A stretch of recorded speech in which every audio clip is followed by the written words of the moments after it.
로마서 13장 8절, 9절, 10절 한 절씩 한 절씩 교독하고 마지막 절 합독하겠습니다. 제가 먼저 8절 읽습니다. 피차 사랑의 빛 외에는 아무에게든지 아무 빛도 지지 말라. 남을 사랑하는 자는 율법을 다 이루었느니라. 가늠하지 말라, 살인하지 말라, 도둑질하지 말라, 탐내지 말라, 속과 그 외에 다른 계명이 있을지라도 내 이웃을 내 자신과 같이 사랑하라 하신 그 말씀 가운데 다 들었느니라. 10절 다 같이 읽습니다. 사랑은 이웃에게 악을 행하지 아니하니 그러므로 사랑은 율법의 완성이니라. 아멘. 할렐루야. 하나님의 은혜와 사랑이 함께 하시길 소망합니다. 이 눈이 안 좋아져서 이게 좀 다초점 맞죠? 렌즈를 돋보기를 좀 넣어서 했는데 글자가 잘 보여요. 새벽에. 감사합니다. 근데 좀 충인이가 이 안경 낀 걸 보더니 자기를 많이 닮았다고 그래가지고 갑자기 기분이 좀 나빠졌는데 어쨌든 뭐 기분이 나쁘건 좋건 잘 보이면 됩니다. 그죠? 감사합니다. 로마서 13장에서 이제 권세, 세상의 권세에 대한 부분들을 우리가 그리스도인으로서 어떻게 받아들이고 관계해야 하는가 하는 부분에 대해서 말씀하고 있습니다. 어제는 이제 국가의 조세적인 부분, 비록 국가의 어떤 권위자나 권력자가 바르지 못한 권위 속에 있다 할지라도 국가에 납입하여야 하는 세금은 그리스도인으로서 마땅히 바치는 것이 합당하다라는 것을 말씀합니다. 그러면서 이제 이 그리스도인으로서 이제 모든 사람들과의 관계를 어떻게 할 것인가, 어떤 한 부분적인 관계가 아니라 이 보편적인 인간 관계를 어떻게 해 나가시는 것이 좋은가 하는 것을 오늘 8절, 9절, 10절에 말씀하고 있습니다. 우리가 믿지 않는 사람들과의 관계도 이 말씀 속에 포함이 될 수 있고, 어떤 누구를 만나더라도 이 말씀 속에서 우리가 그리스도인으로서의 모습을 발견할 수 있어야 하는데, 우리 8절을 한번 읽어볼까요? 8절 다 같이 읽습니다. 시작. 피차 사랑의 빛 외에는 아무에게든지 아무 빛도 지지 말라. 남을 사랑하는 자는 율법을 다 이루었느니라. 아멘. 그러니까 사람들과의 관계의 기본적인 것은 사랑이다라는 것을 말씀하고 있습니다. 특별히 조세적인 부분들, 납입해야 할 의무적인 부분들을 말씀하시면서 사랑으로 넘어오면서 사랑의 빛 외에는 아무것도 남겨놓지 마라는 것입니다. 빚은 어떤 갚아야 할 의무가 있는 것이죠. 그래서 뭐 어떤 조세나 어떤 빚이나 어떤 모양의 빚이라도 남겨놓지 말고 다만 사랑의 빚만 남겨놓아라. 사랑의 빚만 남겨놓는다고 해서 사랑을 의무적으로 빚은 의무감을 가지는 것이기 때문에 의무감을 가지고 사랑을 하는 것은 아닙니다. 사랑의 빚을 남겨놓음으로 우리가 마땅히 해야 할 것이 뭐냐면 사랑의 마음을 품고 사람들과의 관계를 맺어 나가는 것이 필요하다라는 것이죠. 아무 빚도 지지 말라. 남을 사랑하는 자는 율법을 다 이루었느니라. 그래서 유대인들은 율법을 지킴으로, 율법을 완수함으로 구원을 얻으려고 율법을 아주 철저히 지키는 그런 모습으로 살아가고 있었지 않습니까? 그러나 정작 그 율법으로 말미암아 그들은 구원을 이루지 못하고 있는, 율법으로 인해서 구원을 얻으려고 하고 있지만 오히려 율법으로 인해서 그들은 구원을 받을 수 없는 존재가 되어버린 상태가 유대인들의 상태이죠. 그러면서 이 율법의 완성이 무엇인가? 바로 사랑이다라는 것을 말씀합니다. 그래서 이 유대인들은 이 율법 한 조목 이것을 지켜내고 완수하기 위해서 부단히 노력하고 정말 금식하면서까지도 그렇게 했는데도 불구하고 할 수 없었던 건 뭐냐면 그 사랑을 잃어버렸기 때문에 그렇습니다. 그 조목, 그 말씀, 그 구절, 거기에는 붙잡혀 있었지만 정작 그 말씀 가운데 숨어있는 하나님의 사랑, 그 말씀 속에 숨어있는 그 이웃 간의 사랑에 대한 부분은 놓치고 있었던 것이죠. 그래서 그 율법 하나하나가 무엇으로 작용합니까? 사랑으로 작용하는 것이 아니라 자기의 의로 작용하는 것이죠. 자기가 하나의 율법을 지키는으로 인해서 자기를 더 내세우고 자기를 더 드러내고 자기가 더 하나님보다 하나님 위에 하나님 앞에 높아지는 그런 어떤 도구로 물론 그렇게 하려고는 하지 않았지만 결과적으로 나타나는 모양이 그런 모습으로 나타났습니다. 왜 그렇습니까? 사랑을 잃어버렸기 때문에 그렇죠. 그러나 바울은 그 율법의 완성은 사랑이다라는 것이죠. 그래서 우리가 율법을 지키기 위해서 금식하고 뭔가를 노력하고 이렇게 하는 것보다 우리의 심령 속에 하나님이 베풀어 주신 그 사랑으로 체험될 때, 채워질 때에, 체험받게 될 때에 하나님이 말씀하신 그 율법 하나에 대하여 그 율법보다 더 높은 수준의 삶을 살아낼 수 있는 것이죠. 구약에는 말씀은 분명히 이에는 이, 눈에는 눈, 거기에 맞게 보상하고 또 대처하고 하는 그런 말씀을 하고 있습니다. 그러나 예수님이 가르쳐 주신 사랑의 계명, 새 계명, 그것은 무엇입니까? 오른밤을 때리면 오른밤 내는 게 아니라 오른밤도 맞고 왼밤도 내라. 그리고 겉옷을 달라면 겉옷도 주고 속옷까지 주라. 그리고 오리를 가자 하는 사람은 오리도 가주고 또 오리를 더 가주라. 이게 예수님의 계명이지 않습니까? 근데 이거는 구약에서 말하는 계명의 수준보다 훨씬 더 높은 수준입니다. 근데 이것이 가능한 게 뭡니까? 사랑입니다. 사랑. 그래서 그 하나님이 만들어 주신 하나님이 허락하여 주신 그 계명 속에는 이 사랑을 빼놓고는 아무런 의미가 없습니다. 결국 하나님은 그 계명을 통해서 하나님을 사랑하고 이웃을 사랑하라고 하는 그러한 하나님의 마음을 심겨 놓은 것이죠. 우리가 하나님의 말씀을 대할 때마다 주님의 그 마음, 하나님께서 왜 이런 마음을 말씀하셨는지 그런 부분들을 생각한다면 거기는 거의 한 10중 8구 하나님의 사랑의 마음이 포함되어져 있다는 것입니다.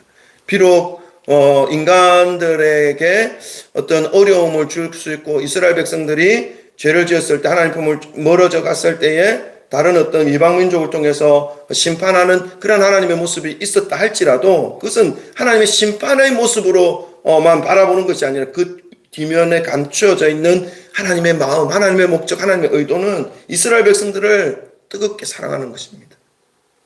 암덩어리에 노출되어 있고 암덩어리가 들어가 있는 그 육신을 칼을 들어서 찢어내고 뽑아내야지 살릴 수 있는 것처럼 이스라엘 백성들에게 있는 그 죄의 요소를 뽑아내기 위해서 하나님은 심판의 그 대위에 잠깐 올려놓으심으로 이스라엘 백성들이 다시 하나님 앞으로 돌아와서 새 생명 얻고 참된 삶을 회복할 수 있게 하기 위한 그러한 목적이 그 속에 있는 것이죠. 그걸 모르면 하나님 무서운 하나님입니다. 하나님은 정말 심판의 하나님입니다. 피도 인정도 사정도 모르는 하나님입니다. 이런 것밖에 볼 수 없는 것이죠. 아닙니다, 여러분. 하나님은 정말로 뜨거운 사랑을 가지고 계신 분이죠. 자, 그래서 남을 사랑하는 그러한 그 자는 율법을 다 이루었다. 이거는 유대인들에게도 바울이 선포하는 말씀입니다. 유대인들에게 율법으로 인해서 그 자신들을 구원해 줄 수 있는 것이 아니라 사랑으로 율법을 온전히 이룰 수 있다라는 것을 말씀하고 있는 것이죠. 그렇다는 말은 이 사랑으로 정말로 구원과도 연결되어질 수 있는 그런 은혜가 있는 것이죠. 물론 믿음으로 우리가 구원을 얻는 것은 분명합니다. 근데 그 믿음 안에도 이 하나님의 사랑 없으면 아무것도 아니다는 사실을 고린도전서 13장에 분명하게 말씀하고 있지 않습니까? 자, 그 사랑을 품은 자로서 나타나는 삶의 모습 9절도 한번 읽어볼까요? 9절 다 같이 함께 읽겠습니다. 시작. 간음하지 말라, 살인하지 말라, 도둑질하지 말라, 탐내지 말라 한 것과 그 외에 다른 계명이 있을지라도 내 이웃을 내 자신과 같이 사랑하라 하신 그 말씀 가운데 다 들었느니라. 아멘. 그렇습니다, 여러분. 이 사랑이라는 것이 정말로 귀하고 복된 것인데 이 사랑을 우리가 알 수 있는 능력이 사실은 없어요. 그래서 세상은 사랑을 말하는데 그 사랑의 모양이 어떻게 나오냐 하면 자기의 필요를 채우는 것으로 나타나요. 자기의 욕구를 채우는 것으로 이것이 사랑이다라고 하는 그러한 말을 하면서 결국은 자신의 욕망을 채우는 모양으로 세상은 사랑의 모습이 나타나는 것입니다. 그러나 사랑은 그것이 아니죠. 사랑은 정말 그 사람을 아끼고 세우고 살리고 또 하나님 앞에서 설 수 있도록 또 하나님 앞에서 살아날 수 있도록 하나님 앞에서 생명을 얻을 수 있도록 하나님께서 베풀어 주신 그 사랑이 우리 가운데 채워지는 그것이 사랑입니다. 젊은 사람들의 사랑하기 때문에 이어지는 육체적인 관계, 세상은 이것을 사랑이라고 표현하고 있습니다. 완전히 사랑의 개념을 모르는 거죠. 그러나 그 세상을 탓할 수는 없습니다. 우리 스스로도 여러분 사랑의 개념을 아직도 잘 모를 수 있습니다. 왜요? 이 사랑의 본체는 하나님이시기 때문에, 예수 그리스도이시기 때문에 우리 예수 그리스도 안에 있지 않고 하나님과 가까이 하나 되어서 살아가지 못하고 있을 때는 여지없이 그 사랑은, 우리가 품고 있는 그 사랑은 변질될 수밖에 없습니다. 그래서 우리가 사랑할 수 있는 힘조차도 사실은 우리에게는 없어요. 그래서 우리가 어떻게 사랑할 수 있냐? 하나님 안에 들어가는, 예수 그리스도 안에 들어갈 때에 그 사랑을 온전히 우리가 흘려보낼 수 있는 것입니다. 우리 스스로는 우리가 사랑을 만들어서 흘려보낼 수 있는 존재가 아닙니다. 그렇게 하면 그 사랑도 자세히 보면, 우리 스스로 만들어서 흘려보내는 그 사랑을 자세히 보면 또 우리의 필요를 채우려고 하는 그 목적이 그 속에 분명히 있어요. 왜냐하면 인간은 부패되어 있기 때문에 그렇습니다. 그래서 우리가 이 사랑을 하는 법, 사랑을 실천하는 법도 하나님 안에 있고 예수 그리스도 안에 있어야 가능하다라는 것을 기억하시기를 바랍니다. 가늠하지 말라. 세상 보십시오. 드라마 보십시오. 영화 보십시오. 결혼이라는 테두리 안에서 벌어지는 것이 아니라 그 바깥에서 온갖 일들이, 육체적인 일들이 벌어지지 않습니까? 뭐라고 하면서 사랑이라는 타이틀을 내걸면서 말을 하고 있습니다. 아니죠. 그건 가늠하지 말라.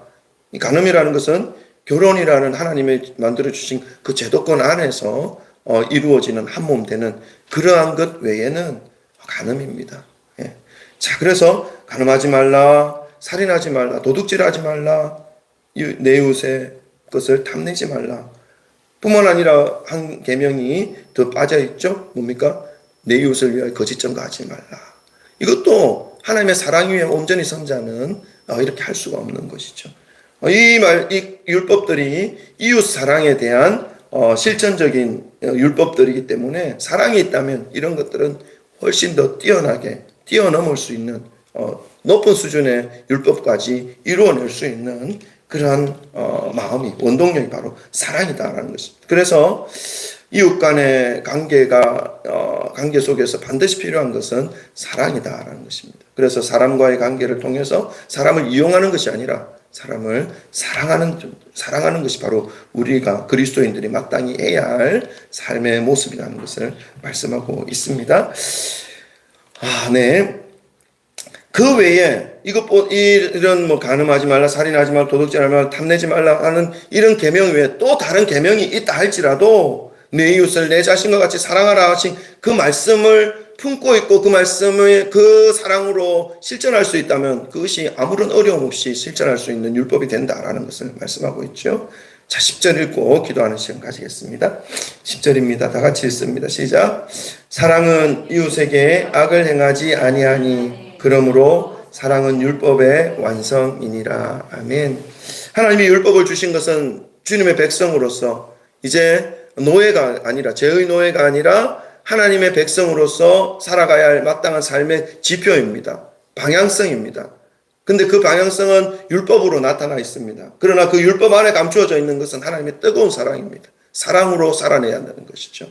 오늘도 우리가 주의 백성으로서 주님의 사랑을 품은 자로서 매 순간순간 사랑으로 이겨내시고 사랑으로 살아내시고 사랑으로 사람들을 세우시고 품으시고 살리시는 그런 저희들의 모든 모습이 되게 하시고 기억할 것은 나 스스로 그 사랑을 만들 수 없다는 사실을 인정하시고 매일매일 주님 앞에 나아가 주님의 사랑으로 체험받아서 이 그리스도인의 삶을 살아낼 수 있는 귀한 지체들이 다 되시기를 주님의 이름으로 축원합니다. 우리 기도할까요? 오늘도 하나님께 우리의 삶을 드리고 우리의 영혼과 심령과 육체를 드리고 정말 하나님의 그 사랑으로 우리의 모든 부분을 채우시고 함께하여 주셔서 주님의 은혜를 흘려보낼 수 있는 통로, 사랑의 통로, 하나님의 은혜의 통로, 축복의 통로 되어져 하나님의 영광을 나타낼 수 있는 그러한 삶이 되도록 하나님 도우시고 사랑하는 자녀들, 사랑하는 가족들 하나님 아버지의 은혜가 계속해서 그들의 삶을 채우시고 하나님의 은혜를 흘려보내어 주셔서 이들도 사랑으로 채워지고 사랑으로 살려지고 사랑으로 사용되어지는 거룩한 주의 도구들 될 수 있도록 하나님 도우시고 매일마다 성령께서 지키시고 인도하시고 함께 하시는 그러한 은혜의 삶을 누리는 우리 모든 성도님들 삶 또 자녀들 가족들의 삶이 될 수 있도록 함께 기도하고 또 가지고 오신 기도의 제목을 가지고 기도하시다가 마무리하도록 하겠습니다. 우리 주의 성령 부르시고 함께 기도합니다. 주여 주여